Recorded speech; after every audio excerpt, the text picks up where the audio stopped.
मोम ज्ञानतिमिरन्दस्य ज्ञानाञ्जनशलाकया चक्षुरुन्मिलितं येन तस्मै श्रीगुरवे नमः। नमो विष्णुपादाय कृष्णपृष्ठाय भूतले श्रीमते भक्तिवेदान्तस्वामिति नामिने।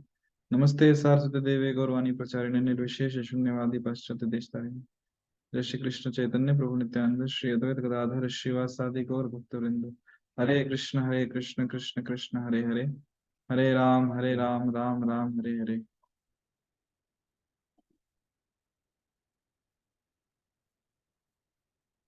हरे कृष्ण।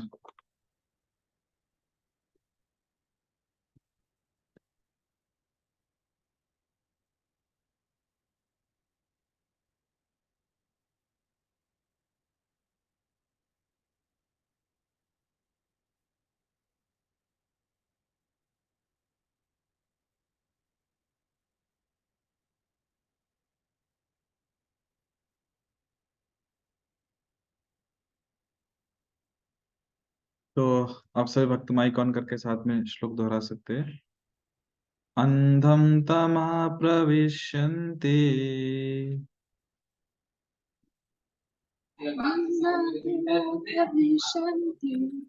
ये असंभूतिमुपासते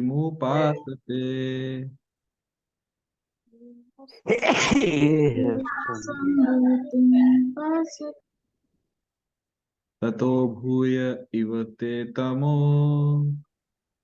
ततो भूय यवते तमो य उ संभूत्यामृतः। ये संभूत्या रता। अंधम तमः प्रविशन्ति अंधं तमं प्रविशन्ति ये असंभूतिम उपासते ये संभू उपासते ततो भूय इव ते तमो ततो भूय यवते तमो य उ संभूत्यामृतः। ये संभूत्या रता। अंधम तमः प्रविशन्ति अंधं तमं प्रविशन्ति ये असंभूतिम उपासते ये संभूपासिते। ततो भूय इव ते तमो पुनः ततो भूय यवते तमो य उ संभूत्यामृतः। ये संभूत्यामृता। अनुवाद। जो देवताओं की पूजा में लगे हैं वे अज्ञान के गहनतम क्षेत्रों में प्रवेश करते हैं, और इनसे भी बढ़कर वे हैं जो निराकार ब्रह्म के पूजक हैं। तो यहाँ पे इस मंत्र में देवताओं के जो उपासक हैं और जो विशेषकर ब्रह्म तेज के उपासक हैं, निराकार जो ब्रह्म है उनके उपासक हैं, उनकी गति बताई गई है। किस प्रकार वो गहनतम क्षेत्र में प्रवेश करते हैं, मतलब अज्ञान के गहनतम क्षेत्र में प्रवेश करते हैं, अर्थात उनका कुछ प्रगति नहीं। तो आगे बढ़ते हैं हम लोग। जहाँ कल तक पढ़ा था, ये हमने कल पढ़ा था, नारियल का उदाहरण देखा था हमने। इस प्रकार जो नारियल है वो अंधकार में रहता है क्योंकि उसके बाहर कवरिंग होती है। वैसे ही जो ब्रह्मांड है ये भी एक गोला है जिसको कवरिंग है और अंदर पूरा अंधकार है। बाहर कितना भी प्रकाश हो ब्रह्म ज्योति का, अंदर वो प्रकाश नहीं आता। जिस प्रकार नारियल के बाहर कितना भी प्रकाश प्रकाश नारियल के भीतर नहीं जाता।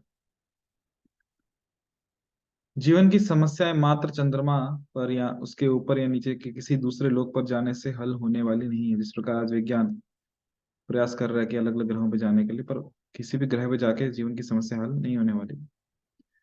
अतः श्री ईशोपनिषद हमें सलाह देता है कि इस अंधकार पूर्ण भौतिक ब्रह्मांड में किसी भी गंतव्य की परवाह न करने करके इससे बाहर निकलने और ईश्वर के ज्योतिर्मय साम्राज्य में पहुंचने का प्रयास करना चाहिए। ऐसे अनेक छद्म पूजक हैं जो नाम तथा यश कमाने के उद्देश्य से धर्मध्वजी बनते हैं। ऐसे छद्म धर्मध्वजी इस ब्रह्मांड से निकल कर वैकुंठ लोक में नहीं जाना चाहते। वे ईश्वर पूजक के छद्म वेश में इस जगत में अपनी स्थिति पूर्ववत बनाए रखना चाहते हैं।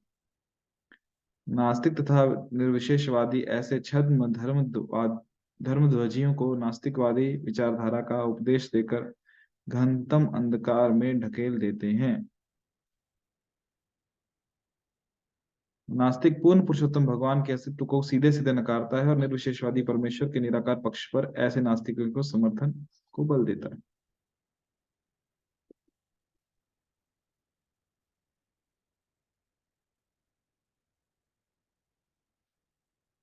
तो यहाँ पे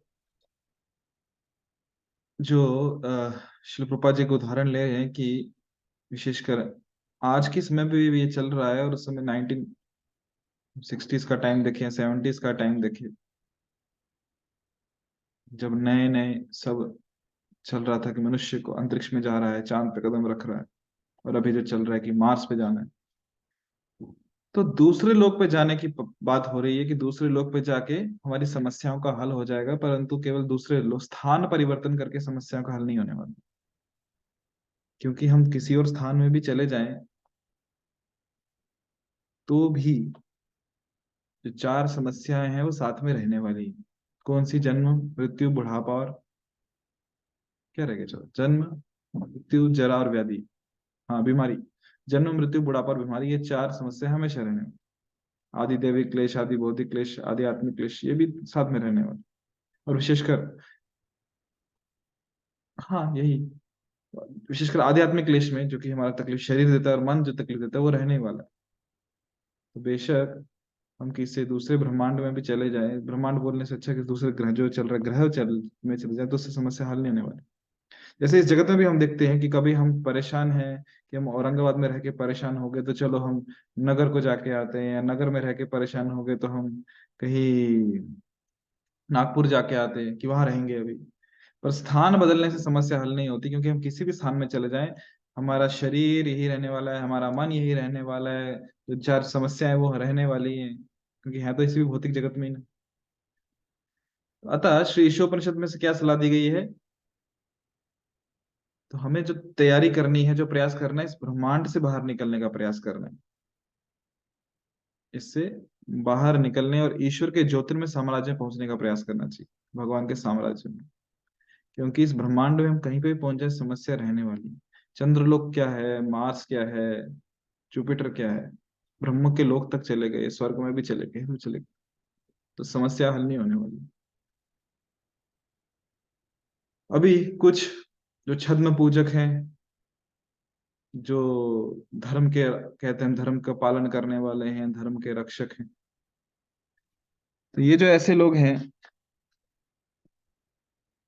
नाम कमाने के लिए, यश कमाने के लिए क्या करते हैं? वो यहीं पे रहना चाहते हैं भौतिक जगत में, वो भगवान के धाम में भी नहीं जाना चाहते। क्यों? क्योंकि इस भौतिक जगत में उनको क्या मिल रहा है? मान मिल रहा है, सम्मान मिल रहा है, 10 लोग उन्हें पूछ रहे हैं। यहाँ पे जो शब्द यूज किया, हाँ, सूडो रिलीजियस, रूपा जी कहते हैं, छद्म पूजक, अपनी जो स्थिति है वो वैसे की वैसी बनाए रखना चाहते हैं। जिसे हम कहते हैं कि अपनी गद्दी वैसे बना के रखना चाहते हैं, ताकि लोग मान दे, सम्मान दे। और बहुत बार जो नास्तिक है, जो निर्विशेषवादी है, तो वो ऐसे नास्तिक विचारधारा का उपदेश देकर गहनतम अंधकार में ढकेल देते हैं। जो ऐसे धर्मध्वजी है, उन्हें नास्तिकवादी का उपदेश देते हैं। भाई, छद्म धर्मध्वजी हम जब देखे, यहाँ पे एक्चुअली शब्द धर्मध्वजी उपयोग किया है हिंदी में, बट इंग्लिश में प्रभुपाद जी से कहते हैं सूडो रिलीजनिस्ट। सूडो रिलीजियस मतलब कि वो नाम के लिए धर्म का पालन कर रहे हैं। कहने को कि हम भगवान के सेवक हैं, या कहने को हाँ हम धर्म वाले हैं, हम सोमवार का व्रत करते हैं, या हम दिन में एक बार मंदिर जा आते हैं, या महीने में एक बार मंदिर जा आते हैं, या पूरे साल में जब हमारा जन्मदिन होता है तब मंदिर जाके आते हैं। तो ये वो लोग हैं। तो ऐसे लोगों को जब यदि कोई नास्तिकवादी मिल जाए, तो उसको भी वो अंधकार में डाल देते हैं। किसको? नास्तिकवादी व्यक्ति, इसको, क्योंकि इसका विश्वास नहीं है भगवान।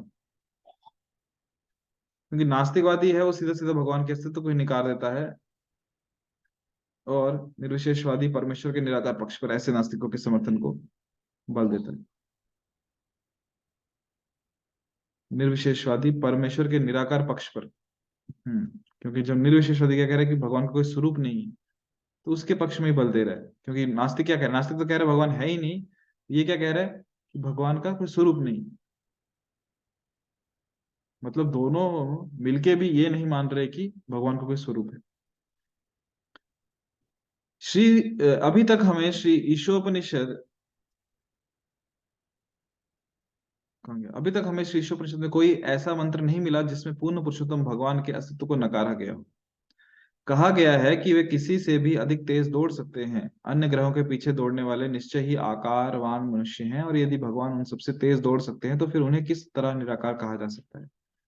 परमेश्वर की निराकार धारणा अज्ञान का दूसरा रूप है, जो परम सत्य की अपूर्ण धारणा से उत्पन्न होती है।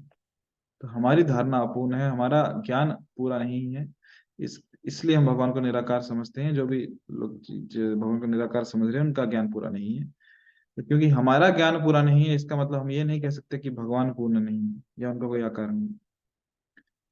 अज्ञानी छद्म धर्म ध्वजी एवं तथाकथित अवतारों का निर्माण करने वाले, जो वैदिक आदेशों का प्रत्यक्ष उल्लंघन करते हैं, ब्रह्मांड के अंधकार में भाग में प्रवेश करते हैं, क्योंकि वे अपने अनुयायियों को पथभ्रष्ट करते हैं।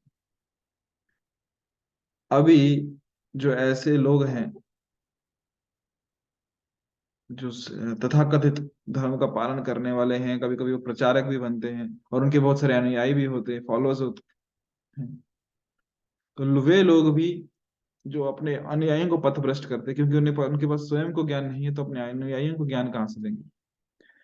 तो वे भी ब्रह्मांड के अंधकार में भाग में प्रवेश करते हैं। ये निर्विशेषवादी सामान्यतया मूर्खों के मध्य अपने को ईश्वर का अवतार घोषित करते हैं, स्वयं को ही, क्योंकि उन्हें वैदिक वांग्मय का कोई ज्ञान नहीं होता। यदि ऐसे मूर्ख पुरुषों के हाथ तनिक भी ज्ञान लग जाता है तो वह ज्ञान उनके हाथों में ज्ञान की अपेक्षा अधिक घातक है। जिस प्रकार बंदर के हाथ में यदि हथियार लग जाए तो हथियार जो है वो ज्यादा नुकसानदायक है। ऐसे निर्विशेषवादी शास्त्रों द्वारा बताई गई विधि से देवताओं की भी पूजा नहीं करते। शास्त्रों में कतिपय परिस्थितियों के अंतर्गत देवताओं की पूजा करने की स्तुतियां हैं, लेकिन उसके साथ साथ ये शास्त्र ये भी कहते हैं कि सामान्यतः ऐसे करने की कोई आवश्यकता नहीं है।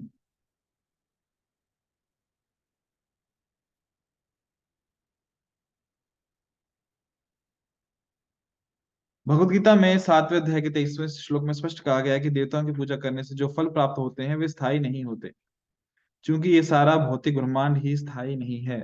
अतएव भौतिक जगत के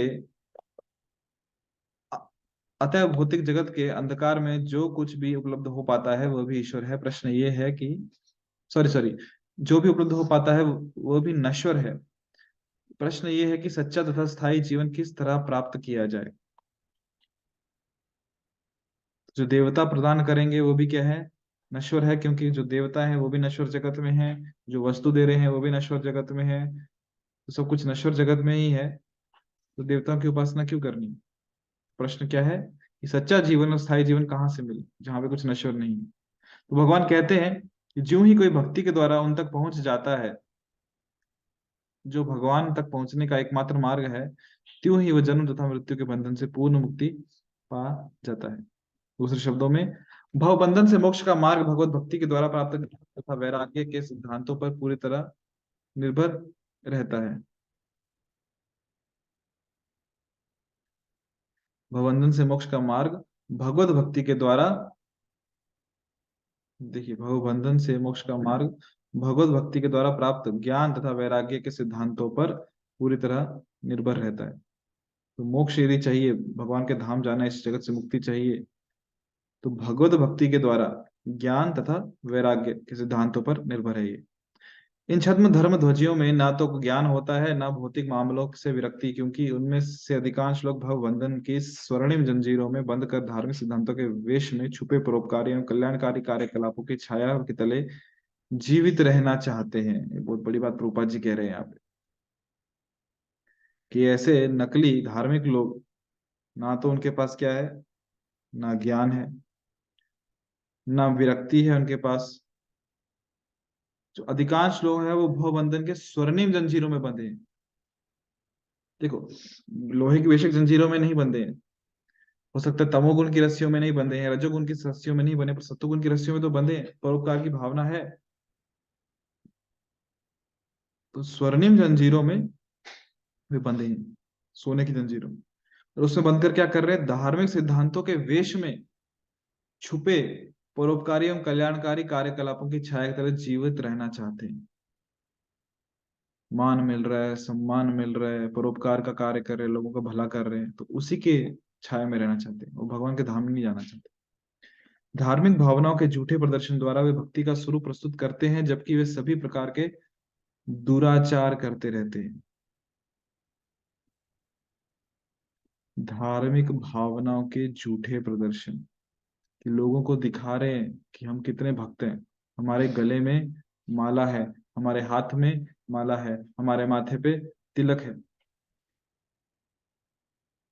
तो ये धार्मिक भावनाओं का झूठा प्रदर्शन, भक्ति का स्वरूप प्रस्तुत कर रहे हैं, पर जबकि वे सभी प्रकार के क्या कर रहे हैं? दुराचार कर रहे हैं। दुराचार अर्थात जो शास्त्रों में बताया गया है कि आपको ये कार्य नहीं करने, जो कि पाप है, वो भी कार्य में रत है, वो भी कार्य कर रहे हैं। जो बताया गया है कि ये पुण्य कार्य हैं या वो करने हैं, तो उसमें मन नहीं। इस प्रकार वे गुरु तथा ईश्वर के भक्त के रूप में बने रहते हैं। धर्म के नियमों का उल्लंघन करने वाले ऐसे लोग प्रामाणिक आचारों के प्रति कोई सम्मान नहीं दिखाते। वे वैदिक आदेश, आचार्य उपासना यानी कि आचार्य की पूजा तथा भगवत गीता, जिसमें 4 चौथे अध्याय के दूसरे श्लोकों में कृष्ण का कथन एवं परंपरा प्राप्त का भी उल्लंघन करते हैं। ज्ञान परंपरा में आता है तो वो उसका भी उल्लंघन कर देते हैं।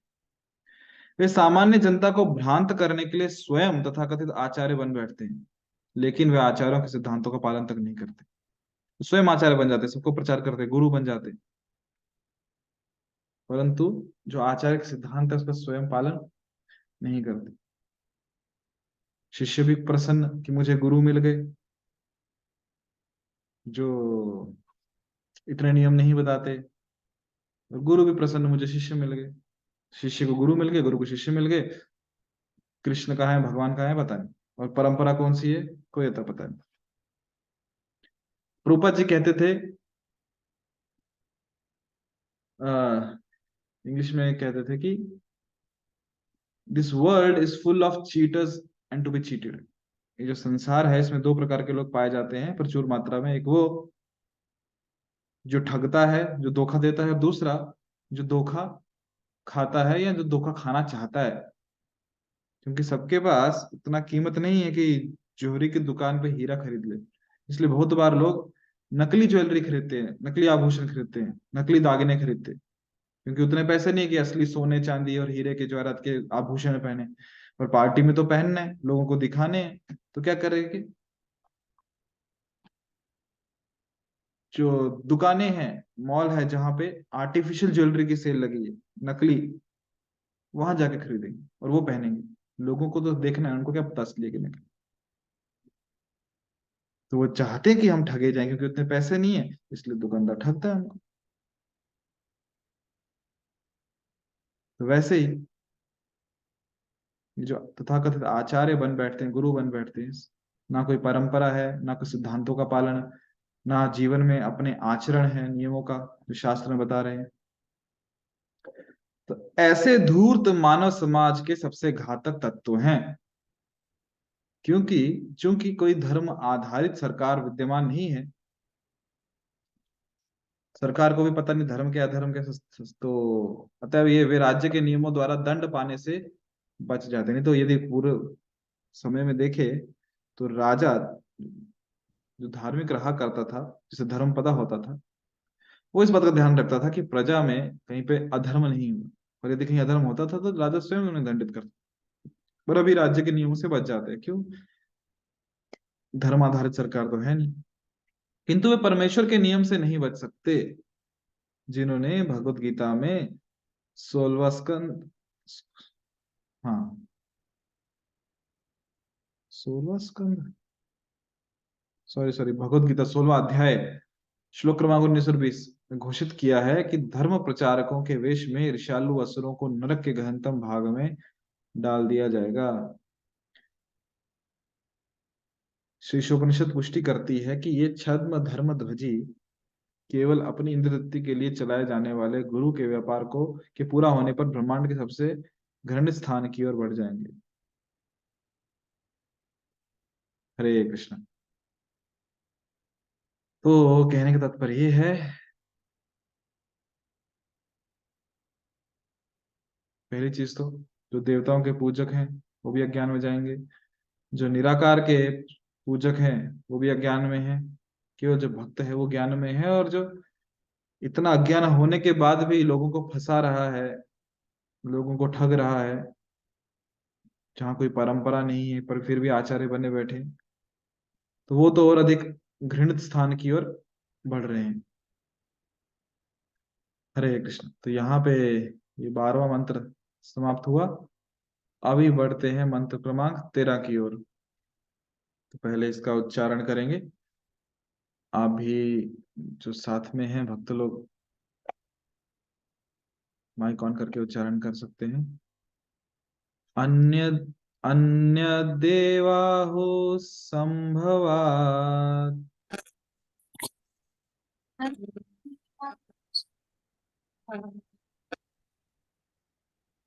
अन्य देवाहो संभवात् अन्य देवाहु संभवा अन्य आहोरसंभवात्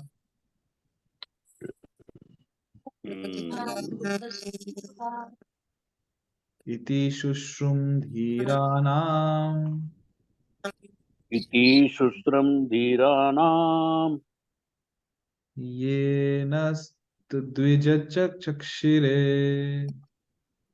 ये नस्तच्चक्षुरे अन्य देवाहो संभवात् अन्य देवाहु संभवात् अन्यदाहोरसंभवात् इति शुश्रुम धीराणाम् इति शुश्रुम धीराणाम शुश्रूमधीराणाम् येन तद्विचक्षिरे येन तद्विचक्षिरे ताट घेऊन जा अन्य देवाहुर्संभवात्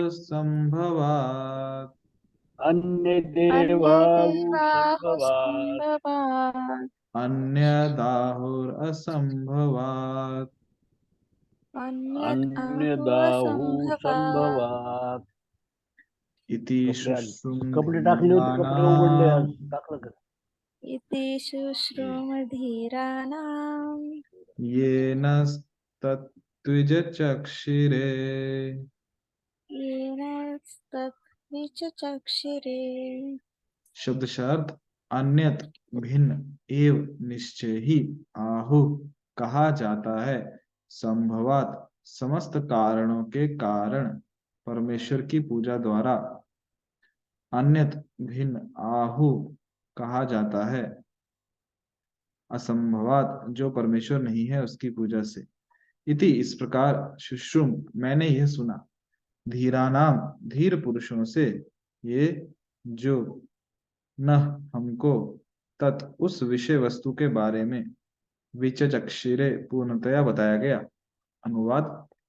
कहा जाता है कि समस्त कारणों के कारण स्वरूप परमेश्वर की पूजा करने से एक तरह का फल मिलता है और जो परम सत्य नहीं है उसकी पूजा करने से दूसरी तरह का फल मिलता है। यह सब उन धीर पुरुषों से सुना गया है जिन्होंने इसका स्पष्ट रूप से वर्णन किया है। तात्पर्य श्रील प्रभुपाद जी द्वारा। इस मंत्र से धीर पुरुषों से श्रवण करने की पद्धति प्रमाणित होती है।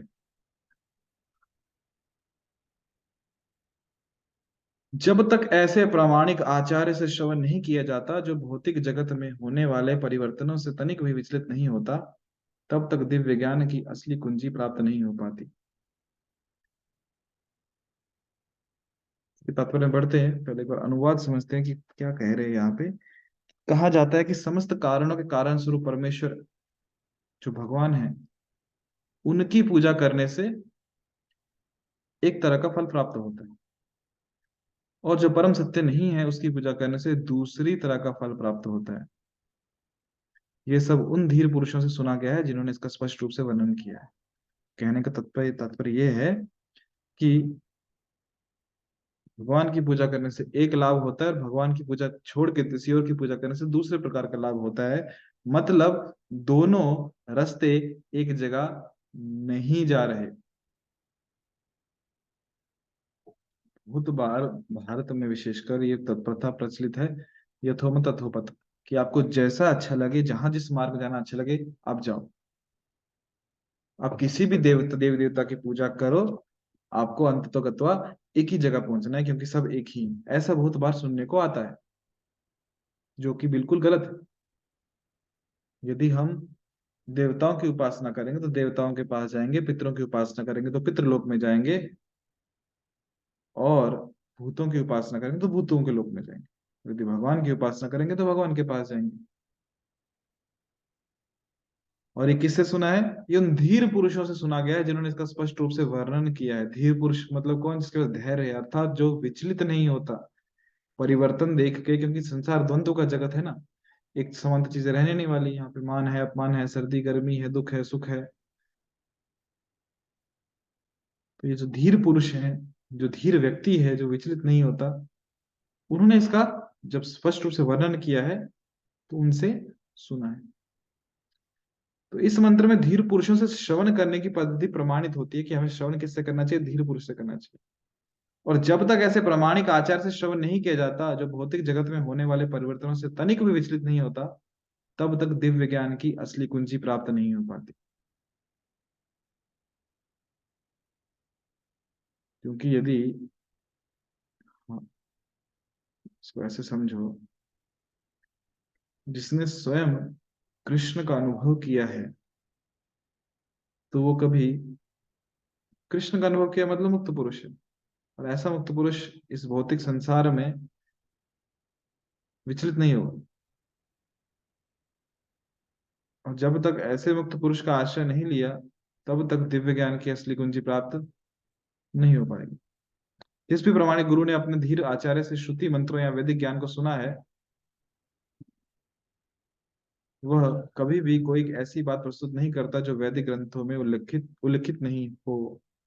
वही परंपरा की बात यहाँ पे बता रहे हैं कि परंपरा में जिस प्रकार ज्ञान आता है, गुरु जो है, जो प्रमाणिक गुरु है, वो प्रमाणिक गुरु क्यों बने? क्योंकि वो भी एक समय पे प्रमाणिक शिष्य थे, जिन्होंने अपने प्रमाणिक गुरु से श्रवण किया था। इसलिए वो जो कुछ भी कहते हैं वो कैसे कहते हैं कि जो शास्त्रों द्वारा प्रमाणित है, या फिर जो उन्होंने अपने गुरु से सुनी है, जो वैदिक ग्रंथों में जिनका वर्णन है।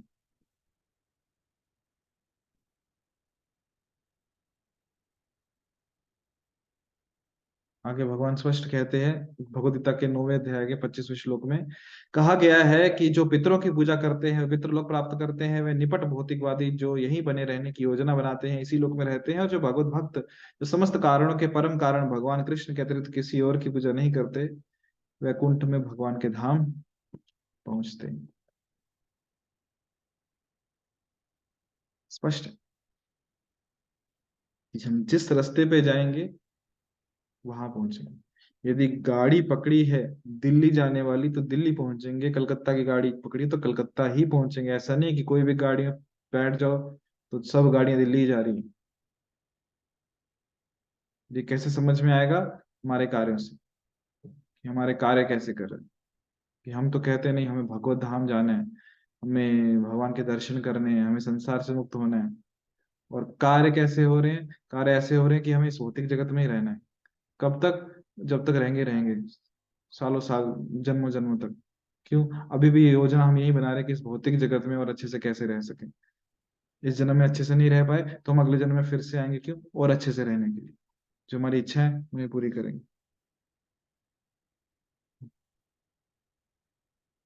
तो यदि वैसी इच्छा है तो प्रभुपाद जी कह रहे हैं कि जो बहुत निपट भौतिकवादी है, जो यहीं बने रहने की योजना बनाते हैं, इसी लोक में रहते हैं। और जो भगवान के भक्त हैं, उन भगवान के, जो भगवान सब कारणों के कारण है, भगवान कृष्ण, यदि उनके पास जाने की इच्छा है, और इच्छा मतलब केवल मन में नहीं, वो कार्यों में दिख रही है कि हम कार्य भी वैसे कर रहे हैं कि हम भगवान के धाम जा रहे हैं, उनकी सेवा कर रहे हैं, नाम जप कर रहे हैं, तो हम वैकुंठ धाम में पहुंच जाएंगे। और ये किससे सुना है? धीर व्यक्तियों से सुना है, जिनका स्पष्ट वर्णन किया है शास्त्रों में। विशेषकर व्यास देव जी वर्णन कर रहे हैं, शिल प्रभुपाद जी वर्णन कर रहे हैं। हरे कृष्णा। तो यहाँ रुकते हैं हम, बाकी आगे का हम कल पढ़ेंगे तात्पर्य। यदि आप में से किसी भक्तों के, किन्हीं भक्तों के मन कुछ प्रश्न है तो आप माइक ऑन करके पूछ सकते हैं, नहीं तो फिर हम यहाँ रुकेंगे। तो किन्हीं भक्तों को कोई प्रश्न नहीं है, बहुत बढ़िया। तो यदि किन्हीं भक्तों को कुछ शेयर करना है कि आज क्या पढ़ा, क्या सीखा, तो आप माइक ऑन करके वो भी बोल सकते हैं।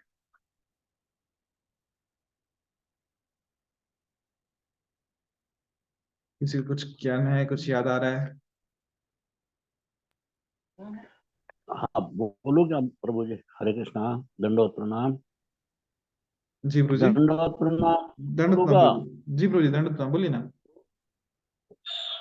अभी जो 13वां मंत्र पढ़ा, बोल दिया है, वो जी सही है। समझने में भी बहुत काफी सीधा है कि दो प्रकार के बताए। धीर धीर धीर पुरुष।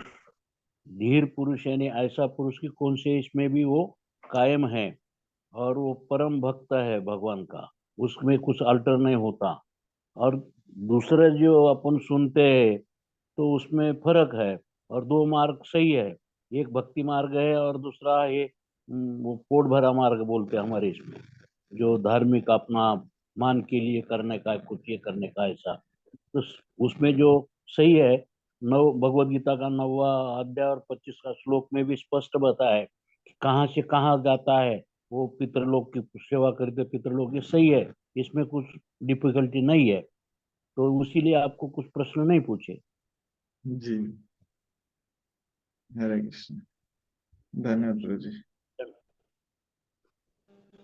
ओके, भक्त कुछ कहना चाहते हैं?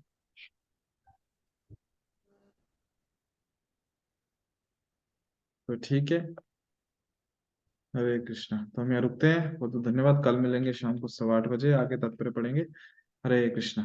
वाञ्छाकल्पतरुभ्यश्च कृपा सिन्धुभ्यश्च पतितानां पावनेभ्यो वैष्णवेभ्यो नमो नमः। कोटि वैष्णववृंद की जय। श्री प्रभुपाद की जय। हरे कृष्ण।